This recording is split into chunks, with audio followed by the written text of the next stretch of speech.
Hi friends, welcome back to my channel. This is going to be the 100th video that I will be uploading on my channel. I can't believe I've been making videos for this long, but I guess that just goes to show how much I love pen and paper. So to celebrate, I asked you all to send me some questions, both on my community tab and on Instagram, and I'm going to be answering them for a little Q&A.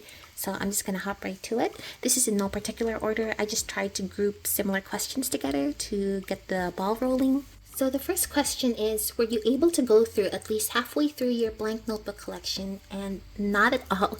I am not even close. I started the year off with 76 notebooks, and that is a lot for me. I can only do so much journaling in a day, so getting halfway through it is just not possible. But I can show you how many notebooks I've finished so far. So let me just move this over. Right now I have 5 filled notebooks for 2023. So I have my Moleskine pocket notebook, and then I have 4 Passport Traveler's notebook inserts filled up. And I'm working on my 5th one, which is right here. This is the Daiso B7 notebook, and I don't have it in a traveler's notebook right now just because it already has this really pretty cover on it, and it has this plastic sleeve. So it doesn't really need any protection, I don't think. And every now and then I just like to use my journal as it is without any sort of covers. And that is my progress so far for my blank notebook collection. I have 5 filled as of April 2023. The next question is, if you had to use one notebook forever, which one would you choose? And I did have to think about this for a little bit, but obviously it's going to have to be Tomoe River paper. I love that paper. It's really grown on me after using my Hobonichi weeks for 3 years now, and I've learned which pens that I really like with it. So I'm very comfortable with using Tomoe River paper. I can either use fountain pens for journaling or a ballpoint pen for planning. And then as far as size goes, I think I'm gonna have to go with A6 just because I believe that is a versatile size for me. I'm a really small writer, so A6 is plenty of room for me to really fill up a page if I need to, but it's also small enough to carry around with no problem. It's really close to pocket size, so my answer for this I think is going to have to be an A6 Tomoe River notebook, and this is the Tomoe River FT brand notebook. I'm not sure if they're selling this still, but I bought this on Amazon years ago. So here's one that I already filled up, and I love it. Another option for me would be the Hobonichi A6 plain notebook. That's another A6 notebook with Tomoe River paper. So that would be my answer, A6 Tomoe River notebook. The next question is, if you don't like using a notebook, are you planning on pushing through? And the answer for me definitely is yes. I don't generally like to waste my supplies. I like to make the most of it if I buy it.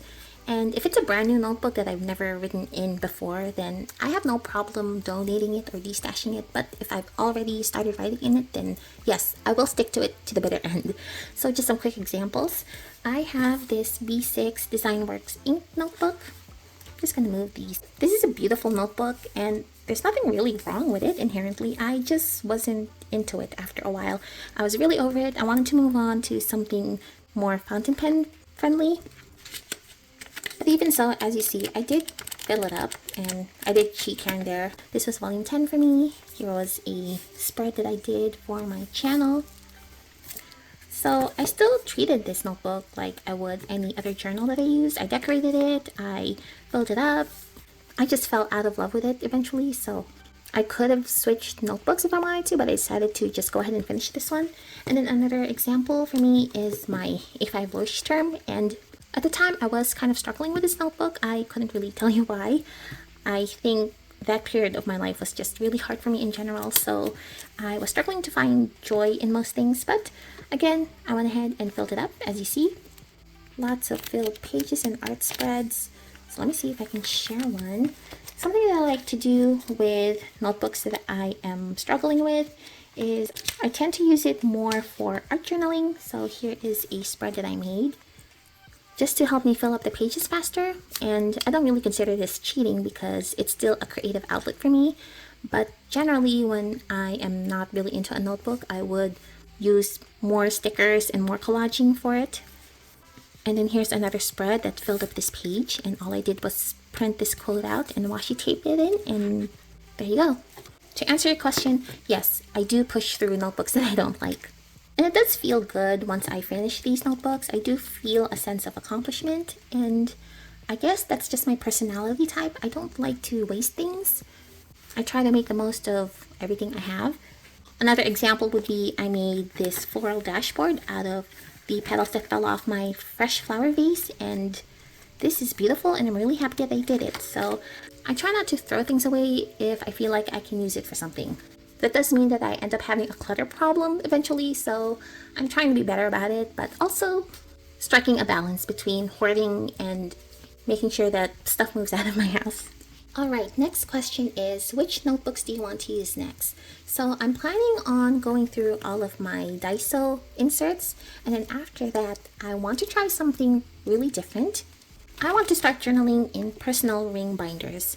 So I did count this in my blank notebook stash video, these two binders in particular, and then what I did is I went through my stash of personal rings inserts because I have a lot of them too. Like that blank notebook collection video I shared, that is just the tip of the iceberg as far as my stash goes. But anyway, I went ahead and filled up both of these binders with all of the inserts that I'm willing to use. And I even tried to make it fun and add a lot of different inserts and colored papers in here. So I'm actually really excited to give this a try. I'm also going to be adding a dashboard once I get to this journal. And then this insert, I just put in all of my plain lined inserts. So I'm really excited to give personal rings journaling a try. I feel like there's a lot of potential there, especially when I can make my own inserts, like the floral dashboard one I just showed you. So I'm thinking probably in the middle of the summer I'll be in these two, but super duper excited. I can't wait to get there. But of course, I still have to get through my Daiso inserts. Alright, next question is favorite pen and sticker brands for your Hobonichi week. So I do have a couple. For pens, I really like the Zebra Beeline ballpoint pen for my planning. I like to use ballpoint pens for my Hobonichi weeks just because they're not as likely to smear. And this pen hardly ever smears at all, which I love because I don't like smearing on my paper. And then the other ballpoint pen that I highly recommend for Tomoe River paper is the Uni Jetstream ballpoint pen. So I have here the F series in the silky gold body. It is a multi-pen, so you get the black ink and the red and then a little pencil tip here. But you can just buy the regular Uni Jetstream pens too, the one that comes in different colors. It's the same ink as this one. I just like this one because it doesn't have a rubber grip, so it doesn't catch into the pen loops of my covers. So these two are my ballpoint pen recommendations for Hobonichi weeks. And then if you're looking for something different, like a fine liner, I really like the Autographic liner. It's a really dark black ink. It looks really nice on Tomoe River paper. It jumps out at you when you use this to write. It does take time to dry, so if you use this, I recommend using a blotting paper. But then once it's dry, you're all set. It's not going to smear anymore, which I tend to have that problem with gel pens when I use it on Hobonichi weeks. I don't know if it's just me, maybe my hands are greasy or I use too much lotion, but I've never been able to use gel pen on my Hobonichi weeks because even after a day, it will still smear. And then as far as fountain pen inks go, of course you should use this opportunity to play with inks because Tomoe River paper handles fountain pen inks really well. And my absolute favorite ink for Tomoe River paper is the Lamy Tourmaline ink. So I do have a little sample here and I'm going to try to show it on camera, but it has this beautiful sheening when the light catches it just right. So if you look over here, you get that really pretty pink sheen on the paper. That's just gorgeous. And you also get nice shading with this ink too. But I just love that sheen. Ooh, look at that. So I love this ink on Tomoe River paper. I also enjoy the Tremendous Document ink. Let me see if I can show a page that doesn't have too much private information. I don't know if I can, but definitely try your favorite inks on Tomoe River paper. So here I have a sample. It's kind of hard to see on camera, but I think that's a really pretty ink too. So exploring inks with Tomoe River paper is totally worth it, but the Lamy Tourmaline is definitely my favorite. And then as far as stickers go, definitely the Sticky Club subscription pack. And actually, I have them all here in an A5 binder. This is the Aura Estelle faux leather binder. I forget the name, but it's 38mm rings, and this thing is still bursting at the seams. I have so many sticker packs from Sticky Club because I subscribed to them for 2 years, and it's just a lot. I never realized how much it is. I actually have another binder here for the rest of my subscription pack. Once again, this stash is just the tip of the iceberg. I have so much to go through, and I am in the middle of a D-stash right now, so I'm slowly working through it. But yeah, this just goes to show how much I love this subscription. I think that I subscribed for 2 years and I'm still using all of this. I'm actually really close to finishing some of these packs. So here, as you see, I am using them. Here's another one that I'm getting a lot of use out of, and I love this pack too. This was the Sunday afternoon pack. This was from 2021, I think. So I subscribed for 2 years and then I stopped completely in 2021, I think. And I still have so much to go through. But I definitely recommend Sticky Club if you're looking for stickers for your Hobonichi weeks because they fit really well. Just to show you a quick example, here's a spread I made, and these are all from the Sticky Club. So I'm still using them. I'm still getting a lot of mileage out of my sticker stash, and they fit really well on Hobonichi weeks. Here's another one. So this was the Sunday afternoon sticker sheet. And I just can't say enough good things about Sticky Club. They have really good customer service too. I've had to email them a couple of times and they've always responded. And I'm very happy with their service. I just have so much, so I had to stop. But if I didn't have to worry about space and all that, I will definitely stay subscribed to them. Alright, the next question is favorite A6 cover. So that would have to be my A6 Hobonichi Petite Roses cover. I just love how gorgeous this is. The florals are so pretty, and looking at this makes me so happy. And I've actually really grown to like the twin loops here on the side because this makes writing so easy. So if I were to use this for journaling, the cover lies completely flat. It doesn't fold up like other covers might. And since there's no clasp, you can write very comfortably on this cover. One thing that I tend to have trouble with Gilio and VDS Moterm, the clasp tends to get in my way when I'm journaling. So if I were to use this cover, and this is for long form writing, when I'm planning and only writing one line at a time, it's not that much of an issue. But if I'm sitting down and journaling and really writing down my thoughts, I don't like how this clasp bumps into my hand like that. So that has been an issue for me. I don't know if it's a deal breaker necessarily, but something that I've really come to appreciate with this form factor is that the pen loops don't get in your way when you're writing. So definitely the Hobonichi A6 Petite Roses cover is my favorite one. Next question is, can you show us your planner and covers collection? Okay, you know how I keep saying that what I'm showing on my channel is just the tip of the iceberg? I really truly mean that. I have so many planner covers that I'm a little embarrassed to show them. It's just so much. And to be fair, it took me a couple of years to get to the massive collection that I have, but it's also really scary for me because it just goes to show how much I spend on this hobby. And like I said, I am in the middle of a D-stash, so I'm trying to cut down on my collection, but I think I will show some of my collection. I will probably start with just my Hobonichi Weeks covers, but even just my Hobonichi Weeks covers alone, I have a lot, so I hope nobody is keeping track of how much I spent because I can probably send my son to college with the amount of money that I've spent on this hobby. On the bright side, I did stop buying new covers this year.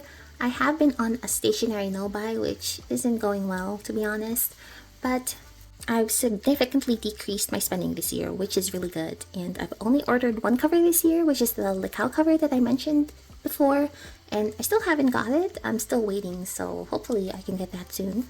And then that same person asked me about my Unihertz Jelly 2E phone. So let's go ahead and bring it out. I have it right here. I would be more than happy to share an in-depth review of this phone, but I can show you quickly what it is. So this is the Unihertz Jelly 2E, and it's a really small and super cute mini Android phone. It does run Android 12. So there you see, Android 12, which is a pretty recent Android version. So I have a plastic card here to compare. This is the size of a credit card, and as you see, it's a little bit smaller than a credit card and a little bit taller if I line it up. There you go. but it's just so cute. This is such a cute phone, and you can hold it with one hand. It's surprisingly easy to use. There's a fingerprint scanner in the back, which works pretty well. You do have to be a little bit precise with it, but once you get the muscle memory going, it's really easy. Here is my phone setup. I have it set to black and white, just to keep my phone as uninteresting to me as possible, because this is meant to be my minimal social media detox phone. I still do have my smartphone, my Samsung Galaxy S23 Plus, that I'm using to film right now actually. So what I've been doing is Monday through Thursday I use this phone just to keep me focused on my tasks for the day and stay on top of my productivity. And then on the weekends I use my Samsung phone, and I'm free to use social media if I want. Although I did go ahead and start deleting social media off of my smartphone in general, just to decrease my screen time. And I've just been looking at Instagram and Facebook and Reddit, all those apps on my desktop instead, my computer. So rather than scrolling through my phone, 100 times a day, I just sit down and check in on everything after my son goes to bed, and that's been really nice. And I have noticed a huge increase in focus and productivity for me ever since I started using my minimal detox phone, so that has been amazing. I can do a run through of this phone setup if anybody is interested, but for now I'm really happy that I made this choice. I know that it seems silly to have multiple phones on you, but I've always been a phone enthusiast even back then. I actually also have a Japanese flip phone here. I managed to find a charger like deep in storage, so it is working. And I did use this for a time back in 2013, which is when I purchased this. And I used this for maybe half a year, and I might be able to still continue to use this. Check out the animation too when you close this. How cute! So yeah, these two are my alternative phone options for when I want to get off my smartphone if I feel like my screen time is too much.